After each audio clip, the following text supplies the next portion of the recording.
भी आप लोगों के बीच उपस्थित है।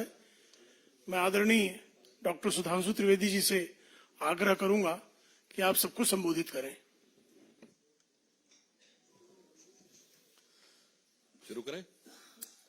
मित्रों, लगभग अब तक 56 दिन तक गायब रहने के बाद अचानक शाहजहां शेख की गिरफ्तारी हो गई।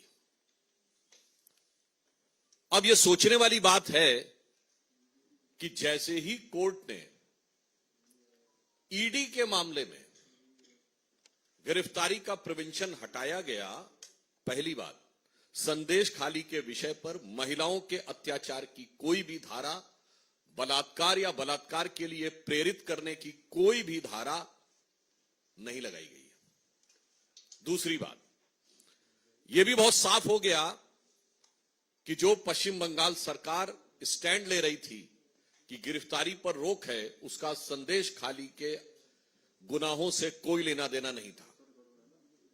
तीसरी बात, उन्होंने जो ईडी के विषय के ऊपर गिरफ्तारी की रोक हटने के बाद गिरफ्तार किया, तो मैं बहुत साफ पूछना चाहता हूं कि यदि आपने ईडी के विषय पर गिरफ्तार किया है तो पश्चिम बंगाल सरकार उन्हें ईडी को क्यों नहीं सौंप दे रही है? मतलब बहुत साफ है कि अभी तक इस बात को पूरे संदेह के साथ कहा जा सकता है, बल्कि पुख्ता संदेह के साथ कहा जा सकता है कि शाहजहां शेख महफूज ठिकाने पर ममता सरकार की दामने रहमत में कहीं पर महफूज था और अब उसे दोबारा हिफाजत देने के लिए, ताकि वह ईडी और सीबीआई के द्वारा गिरफ्तार न किया जा सके, वो पश्चिम बंगाल पुलिस की मेहमान नवाजी में चला गया है। यह मैं मेहमान नवाजी शब्द इसलिए प्रयोग कर रहा हूं, यदि आप लोगों ने तथाकथित गिरफ्तारी के समय उसकी भाव भंगिमा देखी हो, उसके चेहरे के भाव और बॉडी लैंग्वेज देखी हो, और पुलिस वालों की बॉडी लैंग्वेज देखी हो, क्या आपको लगता है कि जो कुछ बॉडी लैंग्वेज थी शाहजहां शेख की, वो किसी गुनहगार की थी या किसी अदाकार की लग रही थी? जिस स्टाइल से वो चल रहा है और जिस ढंग से पुलिस वाले उसके पीछे चल रहे हैं, तो ऐसा प्रतीत होता है कि जैसे पुराने जमाने में कहा जाता था ना कि बा अदब बा मुलायजा होशियार शाहजहां साहब जलवा अफरोज हो रहे हैं। कहीं से नहीं लग रहा था कि बेबसी जरा भी उसके चेहरे पे है, खौफ जरा भी उसके चेहरे पे है, गिरफ्तारी का कोई भाव उसके चेहरे पे है। ऐसा लग रहा था कि वो बाकायदा जलवा अफरोज हो रहे हैं। और उससे भी बड़ी बात, कभी पुलिस गिरफ्तार करती है तो आपने देखा है कि वो पुलिस आगे चलती है कि गिरफ्तार किया हुआ व्यक्ति आगे चलता है? पुलिस आगे चलती है। यहां तो ऐसा लग रहा था पुलिस एस्कॉर्ट कर रही है, क्योंकि शाहजहां शेख जिस धमक के साथ आगे चल रहा था और पुलिस वाले जिस ढंग से कंधे झुकाए हुए पीछे चल रहे थे, यह मैं इसलिए कह रहा हूं, यह संदेश खाली का संदेश पूरे भारत के लिए और पूरे समाज के लिए बहुत साफ है। उससे बड़ी आपत्ति हमारा साफ साफ पूछना यह है कि जिसको ममता जी ने फ्लोर ऑफ द हाउस पे डिफेंड किया, वो अचानक पुलिस के द्वारा एक लीगल प्रोटेक्शन देने के लिए, यानी अभी तक उसे सेकुलर प्रोटेक्शन प्राप्त था, अब उसे लीगल प्रोटेक्शन प्राप्त हुआ है। हम बहुत स्पष्ट रूप से पूछना चाहते हैं कि तृणमूल कांग्रेस और इंडी गठबंधन दोनों जवाब दें कि शाहजहां शेख जो विक्ट्री साइन दिखा रहा था, इसका क्या मतलब है? किस बात की विक्ट्री? महिलाओं के ऊपर अत्याचार, दमन, उत्पीड़न, बलात्कार के द्वारा उनकी जमीनें कब्जे जाने को विजय बताना, यह वही बात है। महिलाओं पर यातना और अत्याचार को विजय का प्रतीक बनाना, यह मध्यकालीन मुगलिया मानसिकता का प्रतीक है। और 21वीं सदी में शाहजहां शेख और ममता बनर्जी की सरकार उसी को आज एक रूप में सामने दिखाई दे रही है। इसलिए हम बहुत स्पष्ट रूप से पूछना चाहते हैं कि टेक्निकल सवाल हमारा यह है कि यदि ईडी के हमले के लिए पुलिस ने गिरफ्तार किया है तो ईडी को हैंडओवर क्यों नहीं कर रहे? सेकंड सवाल हमारा टेक्निकल यह है कि महिलाओं पे उत्पीड़न और बलात्कार की धाराएं क्यों नहीं लगाई गई? और तीसरा सवाल यह है कि जब कैमरे के सामने उसका इतना जलवा दिख रहा है तो जेल में वो किस जलाल के साथ रह रहा होगा या रहेगा, इसका हमें सहज अनुमान लगाया जा सकता है। और चौथा नैतिक और राजनीतिक सवाल यह है कि उस विक्ट्री साइन का क्या कहना है। और मात्र इतनी ही बात नहीं है, आप देख रहे हैं कि मोदी जी के प्रति ईर्ष्या और वैमनस्य में किस सीमा तक इंडी गठबंधन के लोग गिरते जा रहे हैं कि आज कांग्रेस के वरिष्ठ नेता बीके हरिप्रसाद जी इस सीमा तक बोल देते हैं कि पाकिस्तान बीजेपी का दुश्मन है, हमारा नहीं है। यह बोलने का भाव क्या है? और मैं यह भी कहना चाहता हूं, यह बीके हरिप्रसाद जी का या कांग्रेस के किसी नेता का जुबान से फिसला हुआ बयान नहीं है। मणिशंकर अय्यर और Salman Khurshid, former cabinet ministers, both were the former cabinet minister and Salman Khurshid ji were the former foreign affairs minister, जाके ये कहे थे ना कि पाकिस्तान में जाके कहे थे कि मोदी जी को हटाना है तो मदद करिए। राहुल गांधी जी के बयान को पाकिस्तान ने यूनाइटेड नेशंस में भारत सरकार के खिलाफ प्रयोग किया था। इमरान खान ने बतौर प्राइम मिनिस्टर, उस समय कांग्रेस के अध्यक्ष रहे पंजाब में, सिद्धू की तरफ इशारा करते हुए रैली में बोला था कि जब तक ये सरकार रहेगी तब तक हमारे हालात नहीं सुधरेंगे, जब आप लोग आएंगे तभी हमसे संबंध बेहतर होंगे। हाफिज को साहब किसने बोला था? कांग्रेस के नेता ने। और हाफिज सईद का वो वीडियो अवेलेबल है जिसमें वो कहता है कि भारत में सिर्फ बीजेपी जैसे खराब लोग नहीं है। देखिए, आज कांग्रेस पार्टी ने तो ऐलान कर दिया है कि आप पाकिस्तान के खिलाफ जो कर रहे हैं वो बंद करिए, कोट अनकोट। तो साहब, ये प्यार का इकरार दो तरफा है। इसलिए मैं बहुत साफ पूछना चाहता हूं, एक तरफ आप अपराधी आतंकवादी तत्वों को समर्थन दे रहे हैं और दूसरी तरफ खुलेआम ये बयान दे रहे हैं, तो इंडी गठबंधन और राहुल गांधी जी से हम ये पूछना चाहते हैं कि मोहब्बत की दुकान में पाकिस्तान के लिए इतनी मोहब्बत क्यों नजर आ रही है?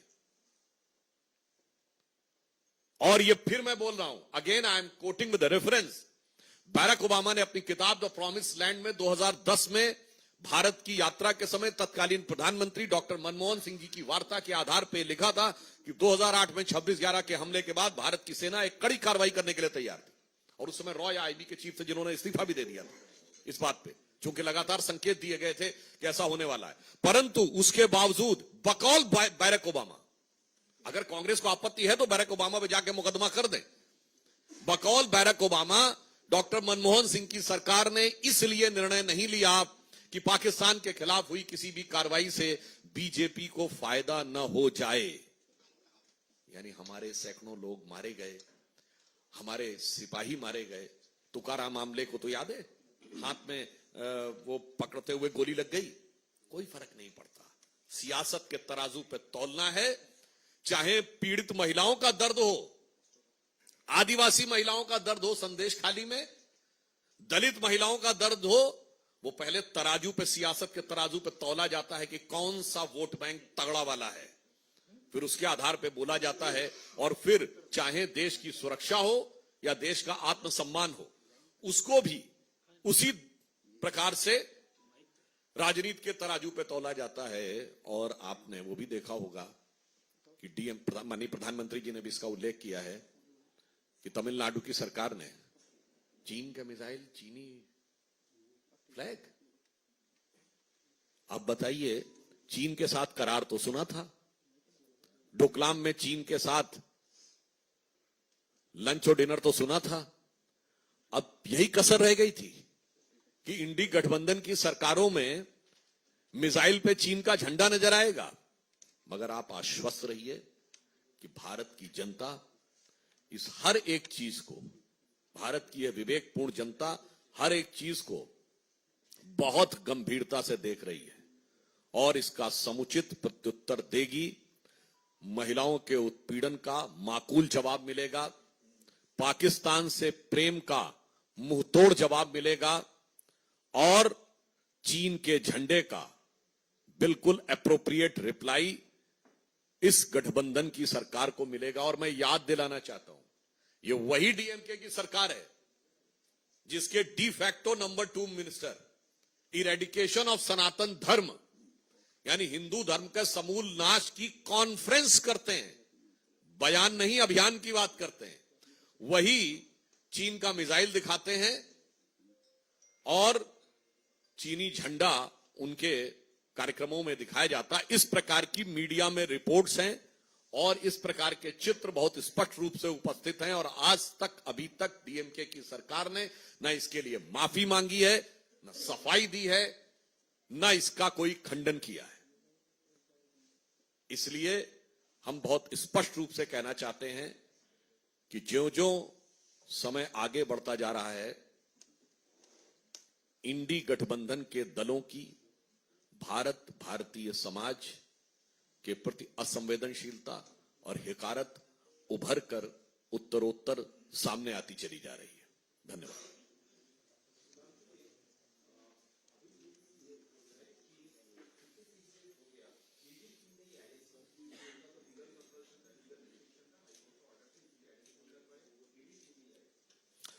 यही तो पॉइंट कह रहे हैं, अगर उन्होंने ईडी के प्रिटेक्स्ट पे अरेस्ट किया है तो it is incumbent on the part of the West Bengal government to hand it over to ED. क्या मजाक की बात है? मतलब क्या पुलिस ये कहेगी कि अब ईडी अब तो बरामद हो गया ना, तो जो कॉन्स्टिट्यूशनल लीगल पोजीशन है वो क्या है? मतलब there are two things, it means the West Bengal police is saying that we will prevent him to be arrested by ED. Clear है? इसका मतलब साफ हो गया ना, अभी तक वो पोशीदा था, महफूज था, दामने रहमत में था, अब मेहमान नवाजी में आ गया है।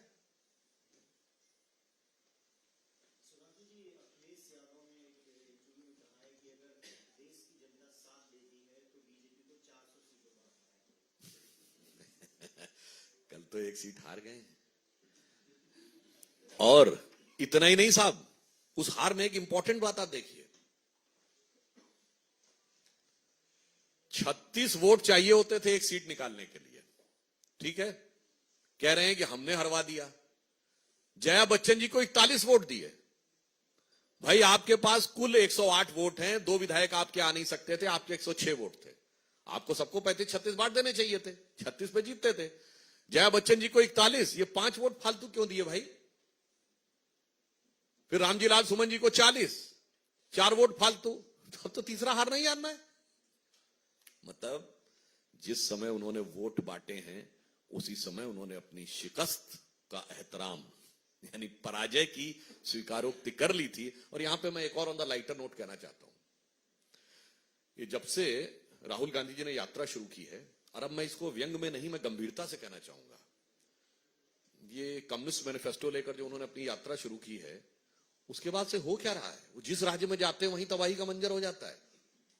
मतलब गुवाहाटी से शुरू किए तो चौपाटी में देवड़ा जी ने पार्टी छोड़ दी, वो बंगाल पहुंचे तो ममता जी ने मुंह मोड़ लिया, वो झारखंड पहुंचे तो सरकार तो बच गई, मुख्यमंत्री जी चले गए, वो बिहार पहुंचे तो इसके सूत्रधार उनको मझधार में छोड़ के चले गए नीतीश कुमार जी, वो उत्तर प्रदेश पहुंचे तो आरएलडी ने छोड़ दिया, और भाई साहब सपा से गठबंधन किया और सपा गड़बड़ा गई।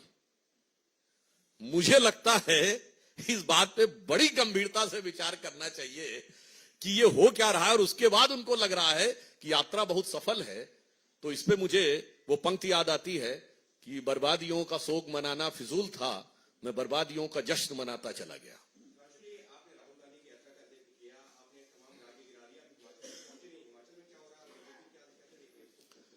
देखिए, हिमाचल में जो हुआ है वो बहुत गंभीर बात है। हिमाचल में कांग्रेस की सरकार जिन झूठे वादों और छल प्रपंचों के आधार पर आई थी, उससे अब हिमाचल की जनता पूरी तरह त्रस्त हो गई है। मैं उदाहरण के साथ बोलना चाहता हूं। हिमाचल में इन लोगों ने यह कहा था कि आने के साथ ही पेट्रोल और डीजल के दाम कम कर देंगे और एक हफ्ते के अंदर दाम बढ़ाए, फिर दोबारा दाम बढ़ाए। और जिस प्रकार की अव्यवस्था, भ्रष्टाचार और अन्य चीजें दिखाई पड़ रही हैं, तो जो विधायकों ने निर्णय लिया वो विधायकों का निर्णय नहीं है, वो जनता की बेबसी है, जनता का आक्रोश है। और उनके सबसे बड़े नेता तो टीवी के सामने उनकी आंखों से आंसू आ गए। क्या इसके लिए भी कोई वो हमसे कुछ कहना चाहता है?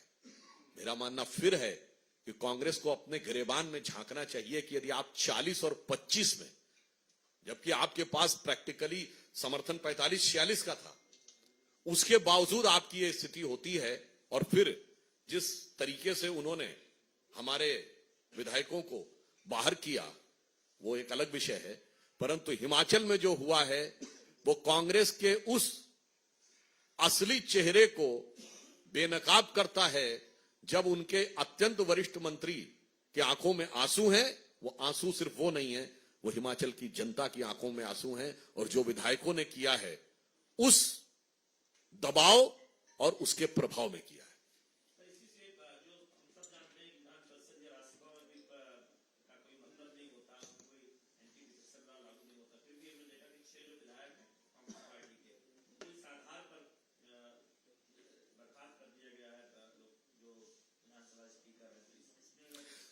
देखिए, ये विषय पे मेरे विचार से जो निर्णय है, मैं बहुत स्पष्ट कहना चाहूंगा कि जब सदन की कार्रवाई भी नहीं शुरू हुई थी, उससे पहले ही यदि विधायकों को बाहर किया गया, मुझे लगता है यह दर्शा रहा है कि कांग्रेस की सरकार यह समझ गई है कि अब विधानसभा के पटल के ऊपर भी उनकी स्थिति, जो नैतिक दृष्टि से वो कमजोर हो गए थे, अब संवैधानिक दृष्टि से भी वो कमजोर स्थिति में आ गए हैं।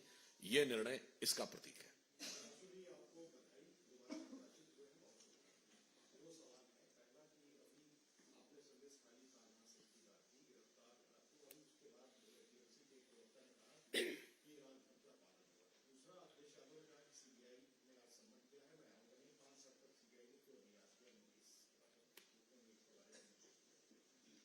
देखिए, जो उन्होंने कहा बहुत दुखद बात है कि धर्म की बात उनको शाहजहां शेख के बचाव के लिए याद आती है। जितना घोर अधर्म इस समय पश्चिम बंगाल में हो रहा है, मेरे विचार से ये समकालीन भारतीय राजनीति में बहुत रेयर एग्जाम्पल है। और मैं पुनः कहना चाहता हूं, तृणमूल कांग्रेस और इंडी गठबंधन से ये कट्टरपंथी ताकतों के साथ समझौता करके केवल शॉर्ट टर्म पॉलिटिक्स को देखना देश के लिए बहुत घातक होता है। 25-30 साल बाद उसका क्या परिणाम होगा समझिए। मैं इतिहास के उदाहरण से बनाना चाहता हूं। 1916 में कांग्रेस ने मुस्लिम लीग के पृथक निर्वाचन क्षेत्र की मांग मान ली थी जिन्ना के दबाव में, और सोचा था कि इससे फिलहाल मामला टल गया। 30 साल बाद वही इलाके पाकिस्तान बने। तो आज ममता जी जो कर रही हैं, आपको चिंता नहीं है कि 25 साल बाद 20 साल बाद देश का क्या होगा। हमें चिंता है, क्योंकि माननीय प्रधानमंत्री जी ने तो यह कहा है कि अमृत काल में जो हम कार्य कर रहे हैं और देश की जनता को मिलकर जो कार्य करना है वो 1000 साल के आगे के भारत का आधार बताएगा। तो हमें 20-25 साल नहीं, 1000 साल आगे के भारत की भी चिंता है और 10,000 साल पुराने भारत की भी चिंता है। इनको सिर्फ एक चुनाव और 2 चुनाव में जीत की चिंता है। उसके बाद चाहे देश का कुछ भी हो, इतिहास गवाह है इन पार्टियों की फितरत ने देश को इस तरीके की समस्याओं में पहुंचाया। बहुत बहुत धन्यवाद।